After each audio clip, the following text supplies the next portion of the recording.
تاکید فرمائی کہ نماز کی صفیں سیدھی رکھی جائیں، یعنی مقتدیوں کو یہ ہدایت کی گئی۔ پہلے ہدایت کی گئی تھی امام کو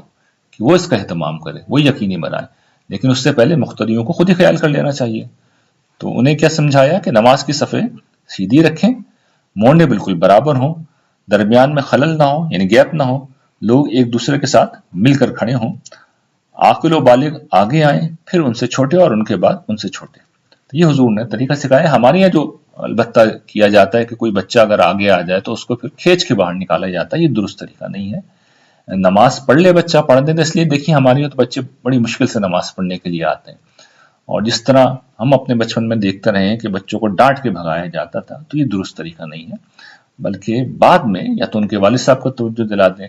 یا اگر کوئی ان کا جاننے والا ہو تو وہ نرمی سے سمجھا دے کہ بچوں کو پیچھے کھڑے ہونا چاہیے۔ لیکن اگر آ گئے ہیں تو اس وقت جو صورتحال ہے، خاص طور پر بچوں کو بالکل، ورنہ بچے ڈسکریج ہو جاتے ہیں، وہ پھر آتے ہی نہیں ہیں۔ تو یہ طریقہ یہی ہے کہ اگر سمجھانا بھی ہے تو بڑی نرمی سے، بڑی محبت سے، ورنہ ہمارے یہاں تو لوگ کیا کرتے ہیں، ہاتھ پکڑ کے کھینچتے ہیں، کندھے سے کھینچتے ہوئے باہر لے کے آتے ہیں، ڈانٹ کے بھگاتے ہیں۔ تو ظاہر ہے کہ اس سے چھوٹے بچے پھر مسجد نہیں جائیں گے، اور مسجدوں میں جانا ظاہر ہے کہ بچے کی عادت میں اگر شامل ہو جائے ابتدا سے، تو پھر ساری زندگی وہ نماز پڑھتا رہتا ہے۔ اور پہلے مرحلے پہ اگر اس کے دل میں نفرت پیدا ہو جائے، اسے پتہ چلے کہ مسجد تو وہ جگہ ہے جہاں پر اس کی بے عزتی ہوئی ہے، وہ تو کبھی نہیں جائے گا۔ تو ہماری ذمہ داری یہ ہے کہ حضور کے ارشاد کی روح کو سمجھیں کہ ڈسپلن قائم رکھنا ہے، لیکن بچوں کو مسجدوں سے نہ بھگائیں، یعنی ایسا طریقہ اختیار نہ کریں کہ مسجد سے بچے بھاگ جائیں۔ پھر آپ نے فرمایا پہلی صف پہلے پوری کی جائے، اس کے بعد دوسری، پھر تیسری۔ صفیں برابر رکھنے کو آپ نے نماز کی اقامت کا تقاضا قرار دیا ہے۔ فرمایا کہ لوگوں اپنے بھائیوں کے لیے نرم رہو اور صفوں میں شیطان کے لیے جگہ نہ چھوڑو، اور یاد رکھو کہ جس نے صف ملائی اللہ اسے ملائے گا، اور جس نے صف توڑی اس کا رشتہ اللہ لوگوں سے توڑ دے گا۔ اسی طرح فرمایا ہے کہ تم بھی فرشتوں کی طرح صف بندی کرو، وہ اپنے پروردگار کے حضور میں ہمیشہ مل کر کھڑے ہوتے ہیں اور آگے کی صفوں کو پہلے پورا کرتے ہیں۔ عام طور پہ ہم دیکھتے ہیں جمعے کی نماز میں بارہا ایسا ہوتا ہے کہ لوگ کوشش کرتے ہیں کہ پیچھے سے پیچھے رہیں، اور پھر جب نمازی آگے چلے جاتے ہیں، بیچ میں جب گیپ پیدا ہو جاتا ہے تو پھر لوگ اپنی جگہ سے نہیں ہلتے۔ تو یہ لوگوں کے اندر خرابی ہوتی ہے، اس وقت بھی ہوگی، آج تو بدرجہ اولا موجود ہے۔ تو حضور نے ڈسپلن پیدا کرنے کے لیے، اس لیے کہ جو نماز ہے اس کا سارا حسن، اس کی ساری خوبصورتی اصل میں جماعت کی نماز کی جو خوبصورتی ہے صف بندی سے، اور جب صفیں پراپر نہ ہوئی ہو، بیچ میں خلا ہو، صفوں کے بیچ میں خلا ہو، نمازیوں کے بیچ میں خلا ہو، تو پھر وہ ڈسپلن، وہ خوبصورتی مجروح ہوتی ہے۔ تو اللہ کی بارگاہ میں پیش ہونے کا جو حسن اجتماعی ہے وہ غارت ہو جاتا ہے۔ تو حضور نے اس پہ بہت سختی کے ساتھ توجہ دلائی ہے، بہت اہتمام کے ساتھ توجہ دلائی ہے، اور ہمیں بھی اس کا اہتمام کرنا چاہیے۔ اسی طرح نماز کے لیے پہلی صف میں پہنچنے کی کوشش کرنی چاہیے۔ روایتوں میں اس کی فضیلت بیان ہوئی ہے۔ تاہم کسی وقت دیر ہو رہی ہے تو چاہیے کہ آدمی اطمینان اور وقار کے ساتھ آئے، اور جتنی نماز ملے اسے پڑھ کر باقی خود پوری کر لیں۔ یعنی طریقہ یہ ہے کہ پہلی صف میں بیٹھیں اور نماز کو شروع میں جوائن کریں، لیکن اگر فرض کر لیجئے کسی وقت ایسا ہوا کہ جماعت کھڑی ہو گئی تو اب دوڑتے ہوئے نہ آئیں، بلکہ وقار کے ساتھ آئیں، اور چاہے جماعت کا کوئی رکعت چھوٹ رہی ہو، چھوٹ جائے، لیکن آپ کو دوڑتے ہوئے نہیں آنا، وقار کے ساتھ آئیے، جتنی نماز ملے وہ امام کے ساتھ پڑھیں، باقی آپ خود پڑھ لیجئے۔ صف بندی کا اصول یہ ہے کہ امام کے آنے پر کرنی چاہیے، اور صف میں ایک ہی آدمی نہیں ہونا چاہیے، یعنی امام آ جائے اس کے بعد پھر لوگوں کو صف بندی کرنی چاہیے، اور صف میں ایک آدمی نہیں ہونا چاہیے، بلکہ اگر صرف ایک آدمی ہے تو پھر اگلی صف سے ایک آدمی پیچھے چلا جائے۔ بیان کیا گیا ہے کہ رسول اللہ صلی اللہ علیہ وسلم نے کسی شخص کو اس طرح نماز پڑھتے ہوئے دیکھا تو اسے نماز دہرانے کے لیے کہا، عورتوں کو البتہ آپ نے اس کا پابند نہیں کیا۔ انس رضی اللہ عنہ کی روایت ہے کہ رسول اللہ صلی اللہ علیہ وسلم نے ایک موقع پر نماز پڑھائی تو 2 آدمی آگے تھے اور ام سلیم تنہا پچھلی صف میں کھڑی تھی۔ اس کے بعد یہ مسجدیں ہیں جن پر ہم کچھ گفتگو کر لیں۔ دنیا میں 3 مسجدیں ہیں جنہیں انبیاء علیہ السلام نے بنائے، حضرت ابراہیم علیہ السلام کی بنائی ہوئی مسجد الحرام، اور پھر بیت المقدس جسے حضرت داؤد علیہ السلام نے جس کی تعمیر کا آغاز کیا اور حضرت سلیمان علیہ السلام نے اس کی تکمیل کی، اور مدینہ میں پھر رسول اللہ صلی اللہ علیہ وسلم نے مسجد نبوی کی تعمیر کی۔ تو یہ تینوں مسجدیں ہیں جو خصوصی حیثیت رکھتی ہیں۔ حضور نے فرمایا کہ یہی 3 مسجدیں ہیں جن کی زیارت اور جن میں نماز ادا کرنے کے لیے لوگ سفر کر سکتے ہیں، ان میں نماز کی بڑی فضیلت ہے۔ میری مسجد کی نماز مسجد الحرام کے سوا باقی سب مسجدوں میں 1000 نمازوں سے بہتر ہے، اور مسجد حرام کی نماز میری مسجد کے سوا باقی سب مسجدوں میں 1,00,000 نمازوں سے بہتر ہے۔ یہ حضور نے بتایا ہے کہ 3 مسجدیں ہیں جن میں نماز پڑھنے کے لیے آپ سفر کرنے جا سکتے ہیں، جانا چاہیے اگر اللہ تعالیٰ موقع دے، اور پھر یہ فضیلت حضور نے بیان کر دی۔ اور ان کے علاوہ جتنی بھی مسجدیں ہیں ان سب کا جو اسٹیٹس ہے ایکول ہے، سب برابر ہیں، سب کی حیثیت ہے، کسی کو کسی کے اوپر فضیلت حاصل نہیں ہے، چاہے کسی بڑے سے بڑے بادشاہ نے وہ بنائی ہو، چاہے مسجد کتنی خوبصورت کیوں نہ ہو، کتنی عالیشان کیوں نہ ہو، سب اللہ کے نزدیک برابر ہیں۔ اور یہ اصل میں اللہ کی عبادت کی جگہ ہے، خرید و فروخت کے لیے، تفریحات کے لیے، میلے ٹھیلوں کے لیے جگہ نہیں ہے، بلکہ خدا کی عبادت، اس کی کبریائی بیان کرنے کی یہ جگہ ہے۔ مساجد کی فضیلت کیا ہے یہ بھی حضور زیر بحث لائے ہیں، بتایا ہے اللہ کو زمین پر سب سے زیادہ یہی عمارتیں پسند ہیں، ان میں بیٹھ کر نماز کا انتظار بھی نماز ہے۔ یہ بھی آپ جاتے ہیں تو یہ بات بھی بڑی اہم ہے کہ اگر بیٹھ کر انتظار کر رہے ہیں تو آپ حالت نماز میں ہیں،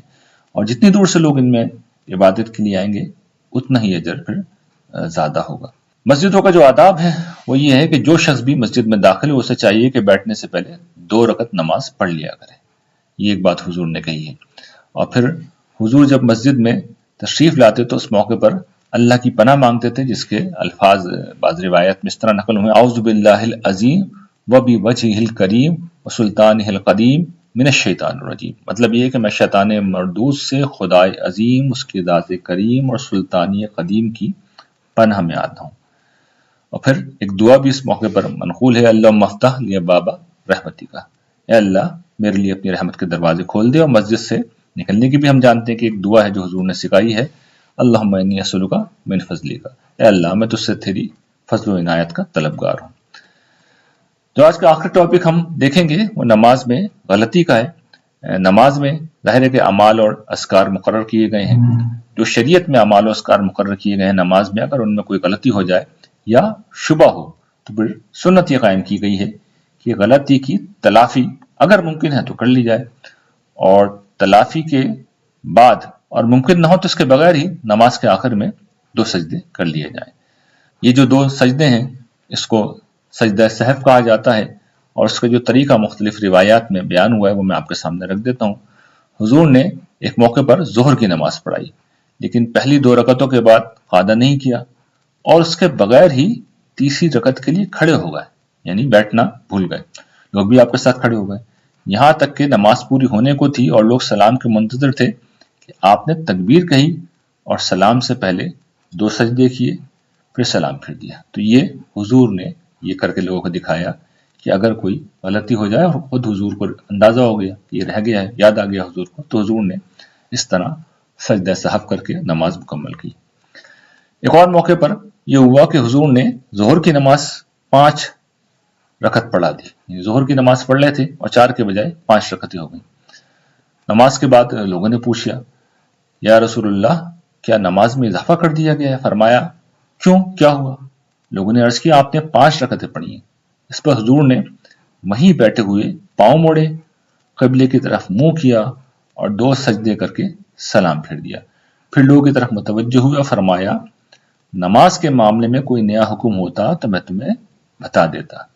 بات یہ ہے کہ میں بھی تمہاری طرح انسان ہی ہوں، جس طرح تم بھولتے ہو میں بھی بھول جاتا ہوں، لہٰذا بھول جاؤں تو یاد کرا دیا کرو، اور یاد رکھو کہ تم میں سے کسی کو نماز میں شبہ ہو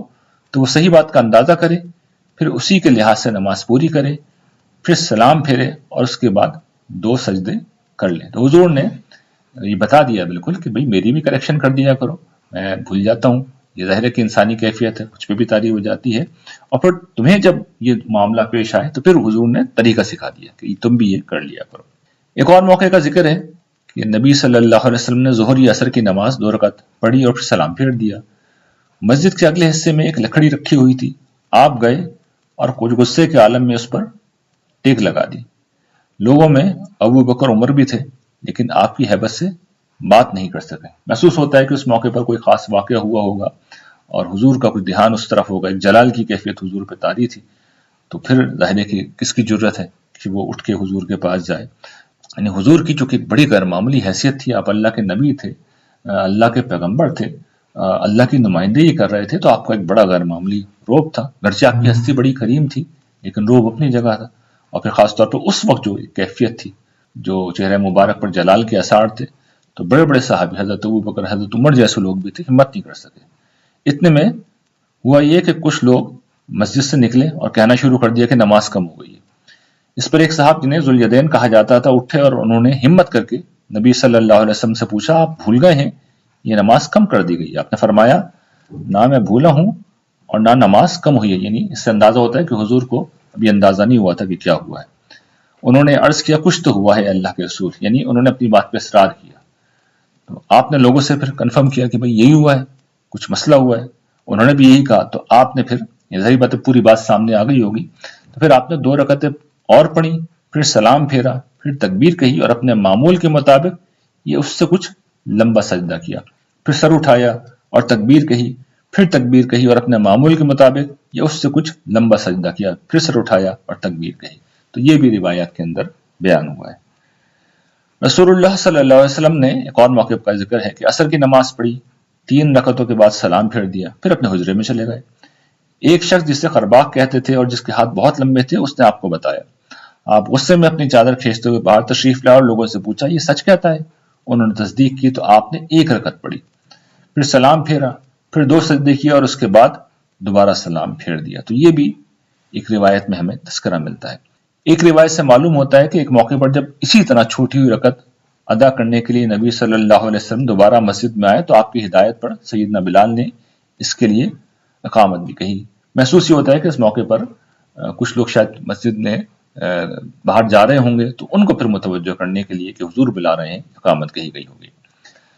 آپ نے فرمایا، تم میں سے کسی کو نماز میں شبہ ہو جائے کہ 3 رکعتیں پڑھی ہیں یا 4 تو اسے چاہیے کہ یقین پر بنا رکھے، یعنی جس چیز کا یقین ہو وہ کرے، اور جس میں شبہ ہو اسے چھوڑ دے. یعنی جس طرف زیادہ کنفرم ہے 3 پڑھی ہیں تو 3 پڑھے، اور 4 کی طرف زیادہ خیال ہو تو 4 پھر رکعتیں اس کو وہی کنسیڈر کرے. پھر سلام سے پہلے 2 سجدے کر لے.